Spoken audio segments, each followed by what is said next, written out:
Chapter 6. She'll tell. You know she'll tell. He listened to the voice this time because he wanted to, because he enjoyed this part of it so much. Watching them, following, learning their routines, hunting. Like the others, just like them. The voice was right about that. She was just like all the rest, laughing behind his back, so eager to tell his secrets.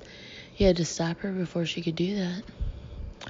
You've done 3, only 3 more, and then you can rest, then you can be. I'm tired, he murmured, still watching her. This time, I'm tired. That's because you're changing. I know. He moved carefully, staying in the shadows as he followed her. This one was tricky. She was aware of her surroundings, watchful, uneasy.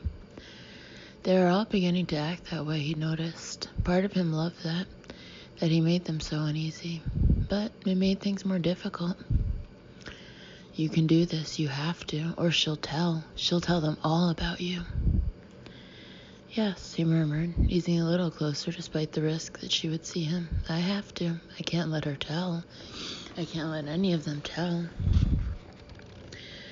Rafe pulled the Jeep abruptly to the curb and parked. They were still in the downtown area, not even halfway to Jamie's apartment. He continued to stare through the windshield, his rugged face completely unreadable. A host. Isabel didn't have to be clairvoyant to know he had just about reached the end of his willingness to believe in the paranormal, or even to accept that it might be possible. Or possibly he had simply reached the end of his rope. Hard to blame him for that. A host, he repeated, his deep voice still extremely calm. You want to explain that? Matching his tone, Isabel replied, when it's a spirit, the simple truth is that some of them refuse to accept what's happened to them when they die. Whether it's unfinished business or simply an unwillingness to move on, they want to stay here. I guess that explains haunted houses. He was trying hard to keep his voice matter-of-fact. Well, only partly. Some houses really do contain the spirit or spirits of people who didn't want to move on. But some of what people call hauntings are just place memories. Place memories?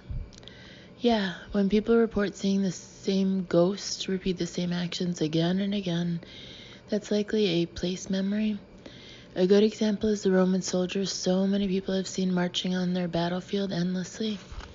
Or other battlefields like Gettysburg. We don't believe those poor men keep reenacting the battles that killed them.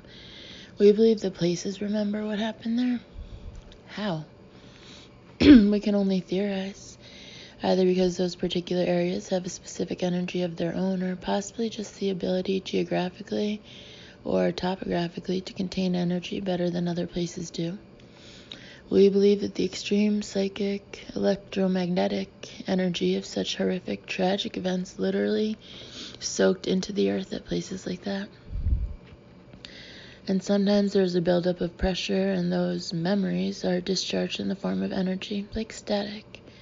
If anybody happens to be around, especially a functional or a latent psychic, what's seen is what that place remembers, an image of what happened there. That actually makes a kind of sense, Rafe said, sounding both reluctant and bemused. Yeah, most of this does, if you consider possible scientific explanations, which we always do, all based on some form of energy. So, explain this host thing? Well, like I said, some people who die don't want to be dead. If they're desperate enough or angry enough, sometimes they're able to muster enough power to find and inhabit a physical host, another person. Possession. You're talking about possession? He was beginning to sound incredulous again. Isabel waited until he finally looked at her, then said, not in the Hollywood sense of the word. This isn't some pea soup spewing demon a priest could exorcise. Often they aren't even negative or bad spirits. They just want to live. It's a case of a stronger mind and spirit overpowering a weaker, otherwise vulnerable one.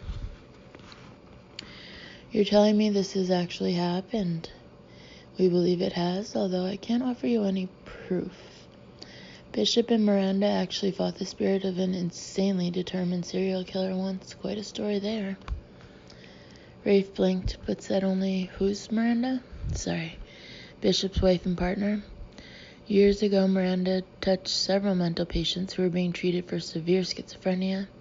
She definitely felt in each case that there were two distinct and separate souls fighting for possession of those people. It convinced her. It convinced us even before we duplicated the experiment and got the same results in 3 out of the 5 diagnosed schizophrenic mental patients we tested.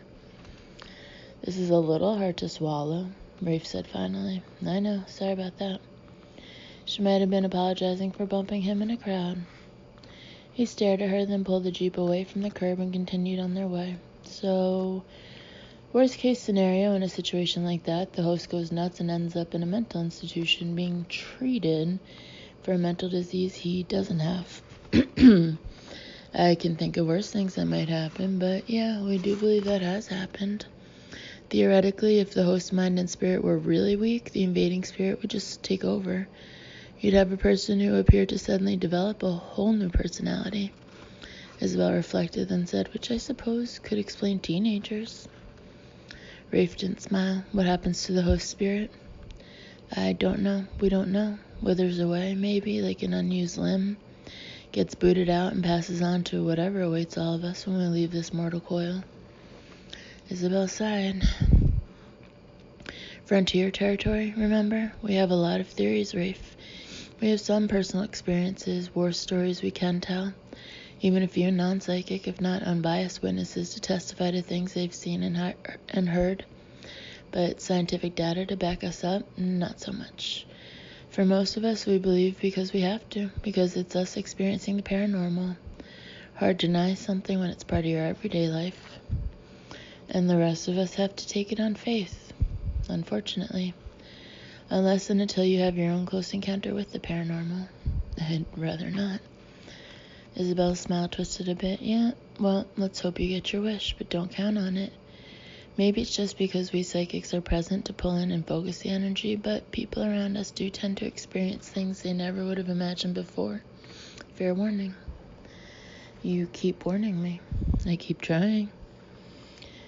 It was Rafe's turn to sigh, but all he said was, you made a distinction earlier between a spirit and, what did you call it? A non-corporeal force? What the hell is that supposed to be?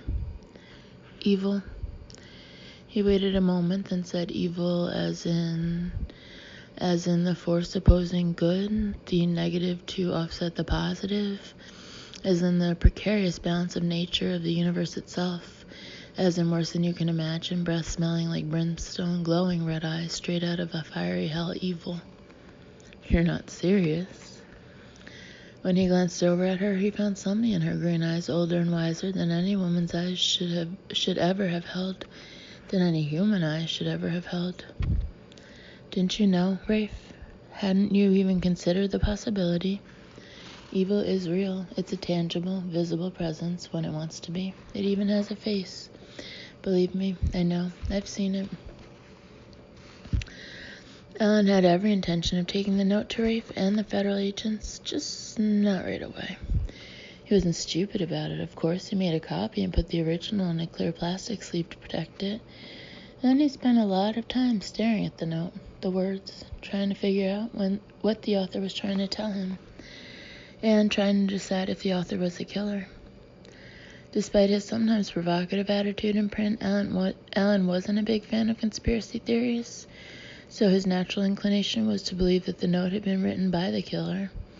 It was the simplest explanation, and it made sense to him. What didn't make sense was that someone in town knew who the killer was and had done nothing to stop him, unless that someone was very, very afraid. And if that was the case, how could Alan flush him or her out of hiding? It would be such a coup, and stop the killings, of course. But how to bring that person, if he or she existed, out of the woodwork? Musing over that question, Alan left the original of the note securely locked in his desk, but took the copy with him when he left the office, a bit early for the day. He didn't go straight home, but stopped by the town hall building, which had become the unofficial hangout for most members of the media. There were quite a few hanging around, but most were talking companionably with the relaxed posture that came of having passed the deadline for the 6 o'clock news. The pressure was off, at least for most of them, and for the moment. Dana early the only blonde female in the bunch, was also the most obviously tense. Understandably, she was also the only TV reporter still present today and kept her cameraman close. Ellen doubted it was because she liked the guy, who was skinny, clearly bored, and appeared to be about 17. Some protection he'd be, Ellen thought.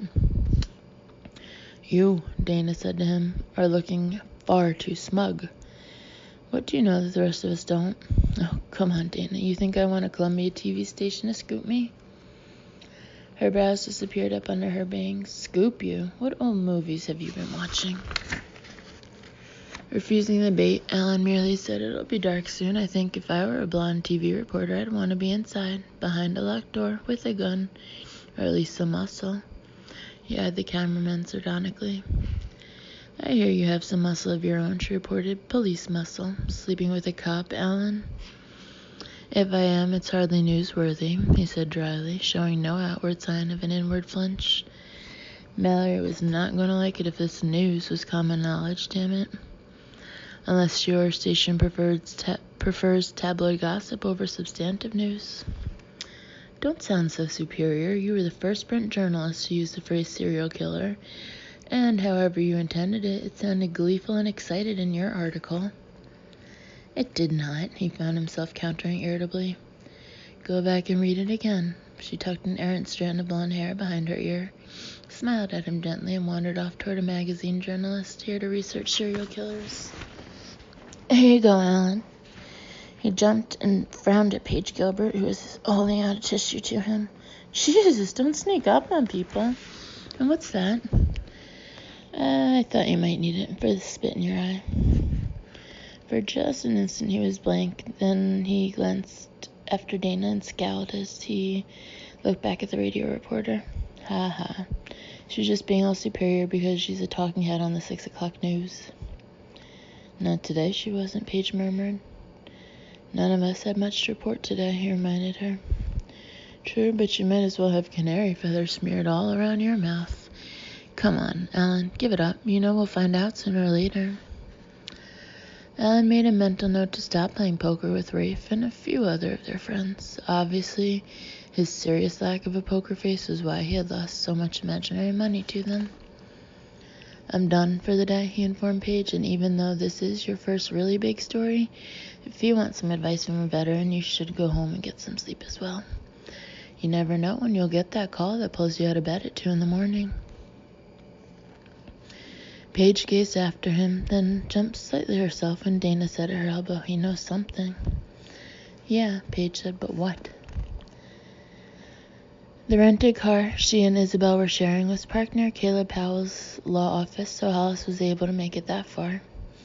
Once locked inside, though, engine and air conditioning running, she sat behind the wheel and watched her hands shake.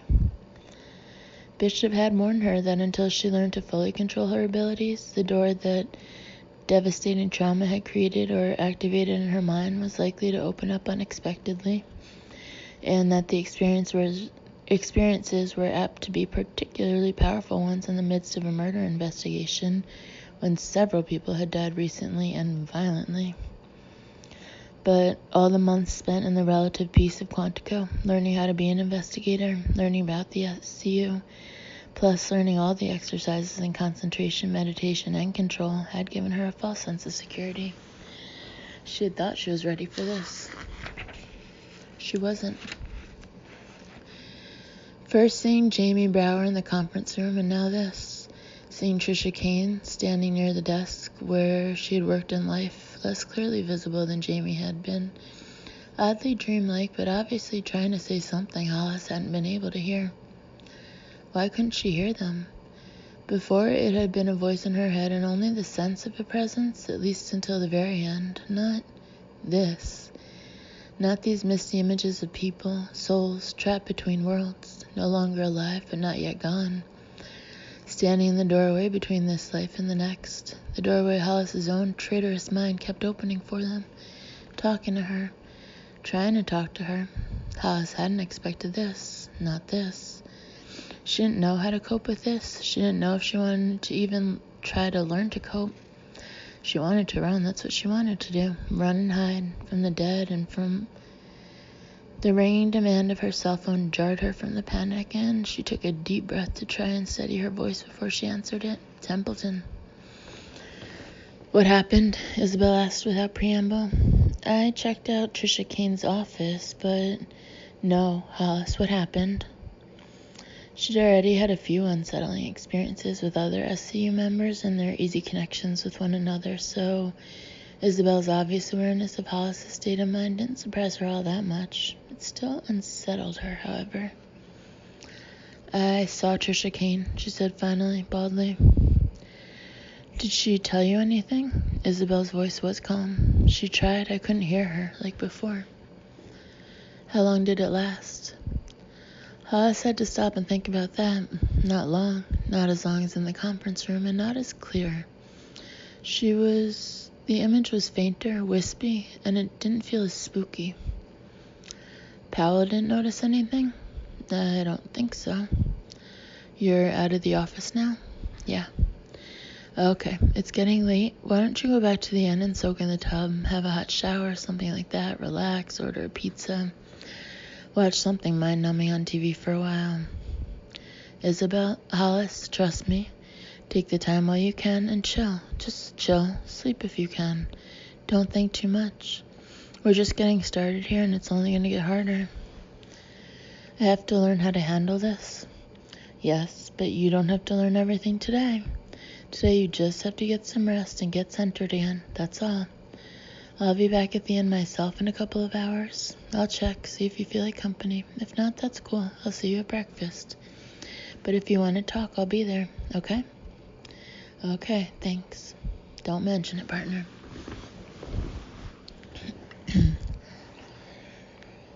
Rafe watched Isabel close her cell phone and return it to the belt pack she wore in lieu of a purse. They were standing in the living room of Jamie Brower's apartment, but they had barely arrived before Isabel reached for her phone, saying without explanation that she had to call Hollis. She was in trouble, Rafe guessed, watching Isabel. She saw another of the victims, Trisha Kane. It freaked her out a bit.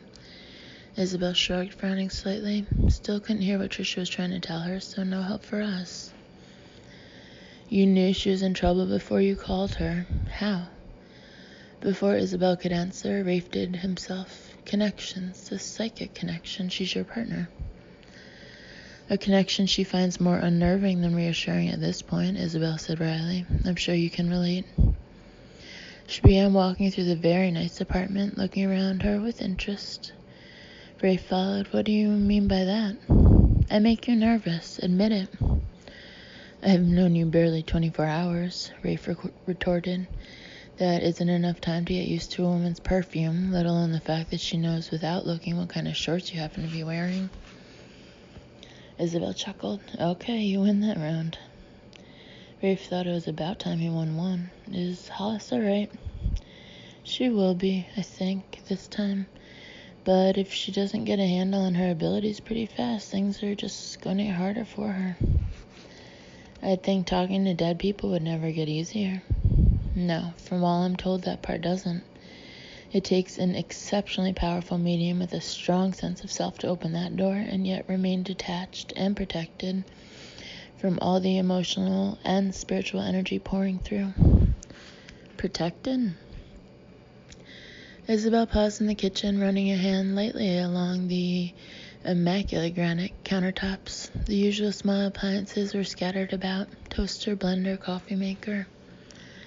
She didn't cook much. Not according to what her family and friends said, no. A lot of takeout. What do you mean about a medium needing to protect herself? Or himself? It's not a gender-specific ability, you know. I stand corrected. Are there any gender-specific abilities? Not as far as we know. Okay. What did you mean about the medium protecting him or herself? Isabel left the kitchen and went down the short hallway to the bedroom. She stood in the center, looking around. A medium is the most vulnerable of all psychics to what you call possession.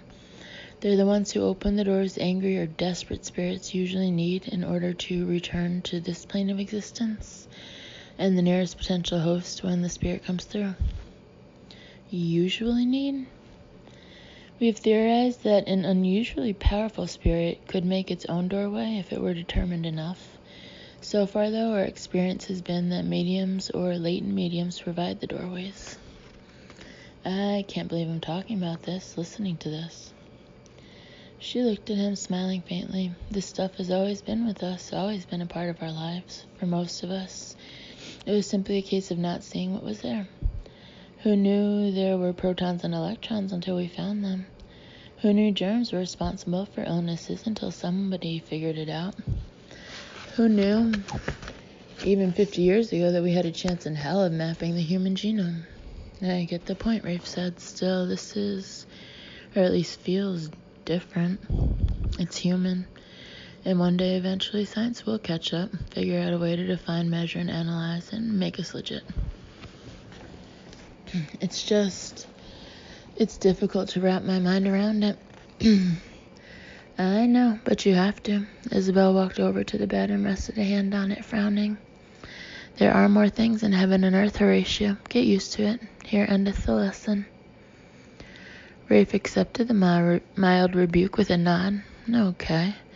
Though I do reserve the right to ask questions if anything unusual happens right in front of me. I wouldn't expect anything else. He had to smile a little at her dry tone. Picking up anything useful here? Touch me there, like that, harder. Christ, you feel good. Years of practice enabled Isabel to keep her face expressionless, but it was unexpectedly difficult with Rafe's eyes on her. He had very dark eyes, and there was something very compelling in them. She hadn't expected that. Hadn't expected him.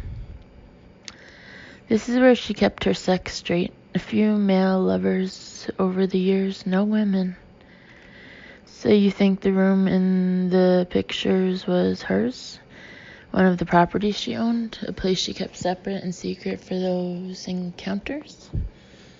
Seems likely. She led a very traditional life here, so obviously her secret life was kept a thing apart.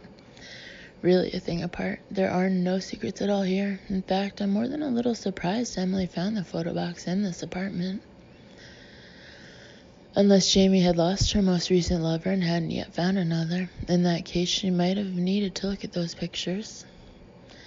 Isabel smiled. You'd make a fair profiler, know that?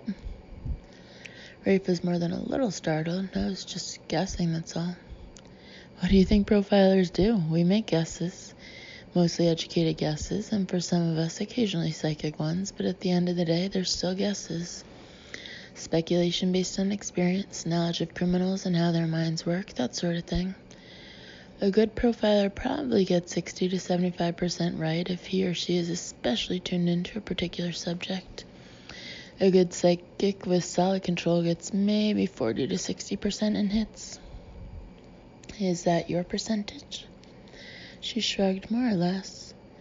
He decided not to try to pin her down on that. He had a feeling it was one he wouldn't win.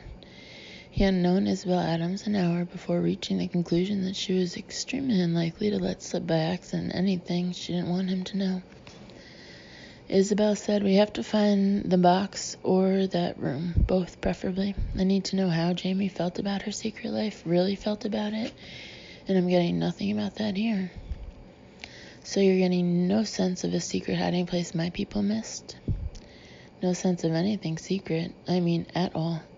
This lady obviously knew how to compartmentalize her life. This was her public self, what the world was allowed to see. All bright and shiny and picture perfect. We know her public self. We need to know her private self. Ray frowned as he followed her from the room. Do you believe Jamie was targeted because of her sexual preferences? Because she was a dominatrix? I don't know. It's about relationships, I'm sure of that. Somehow it's about relationships. I'm having a hard time seeing Jamie's sexuality, or even the S&M games, as a trigger, that's all. Given his history, but it's the only thing hidden in Jamie's day-to-day life, and that means we have to be sure how much it means. Makes sense. So we need to find that room, and we need to find it quickly. It's been 4 days since he killed Trisha Kane. Even if he waits a full week between murders, we'll only have 3 days to find him and stop him before another woman dies. And before Isabel moved up on the hit list, Rafe thought but didn't say. You think he's stalking her now? he asked instead. He's watching her, thinking about what he's going to do to her, imagining how it's going to feel, anticipating. She's surprised that after all these years and so many similar investigations, it could still make her skin crawl. But it wasn't just the fact of this killer. She knew that. It wasn't even what he had done to his victims. It was him, what she felt in him. Something twisted and evil, crouching in the shadows, waiting to spring forward. She could almost smell the brimstone. Almost. Isabel? Not now, Rafe. For the first time, there was a hint of vulnerability in her slightly twisted smile. I'm not ready to talk about that evil face I saw. Not to you. Not yet.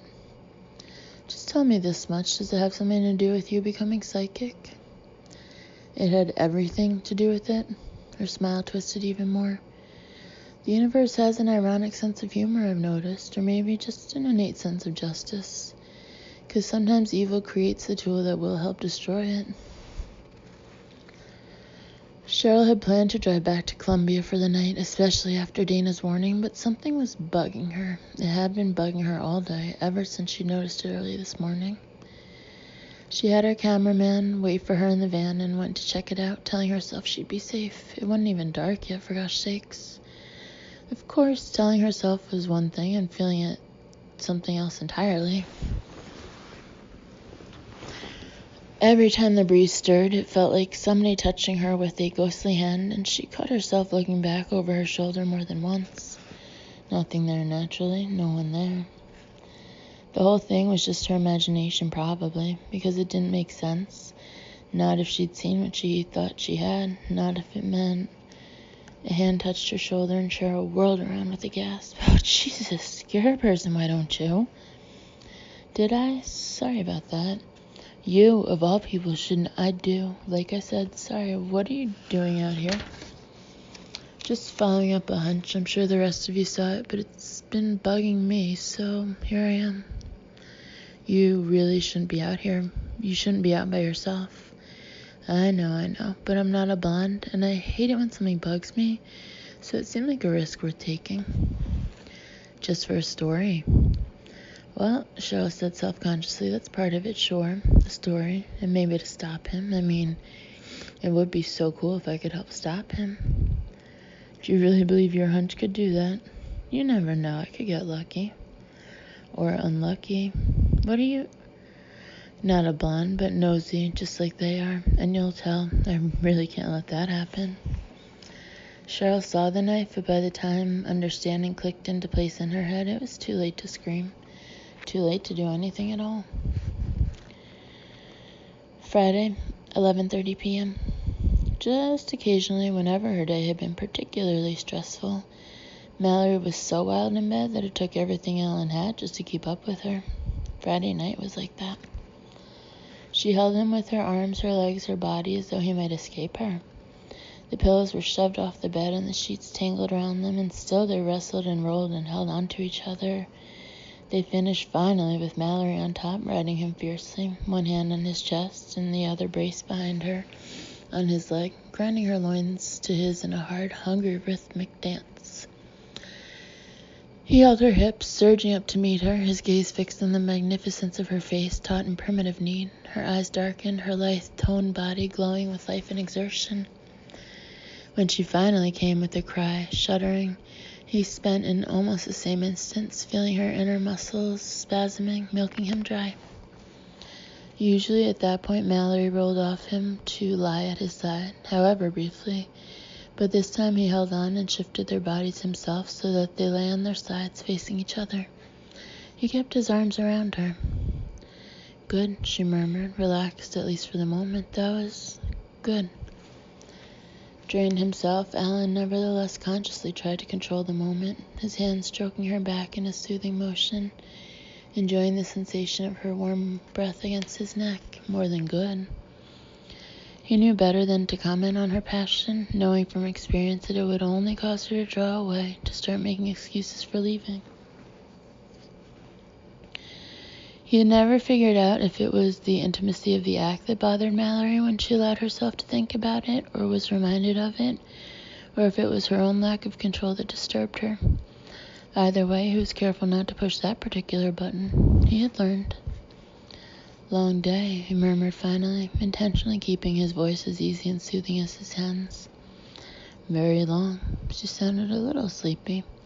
She moved just a bit against him, but closer inside, and a longer one tomorrow. Gosh, I'm tired. He didn't say anything, but continued to stroke her back gently, even after he knew she had fallen asleep. He held her close and caressed her warm, silky skin, and felt her heart beat against his, and it was enough for now. A storm woke him before dawn, and Mallory was gone. She hadn't even left a note on the fucking pillow.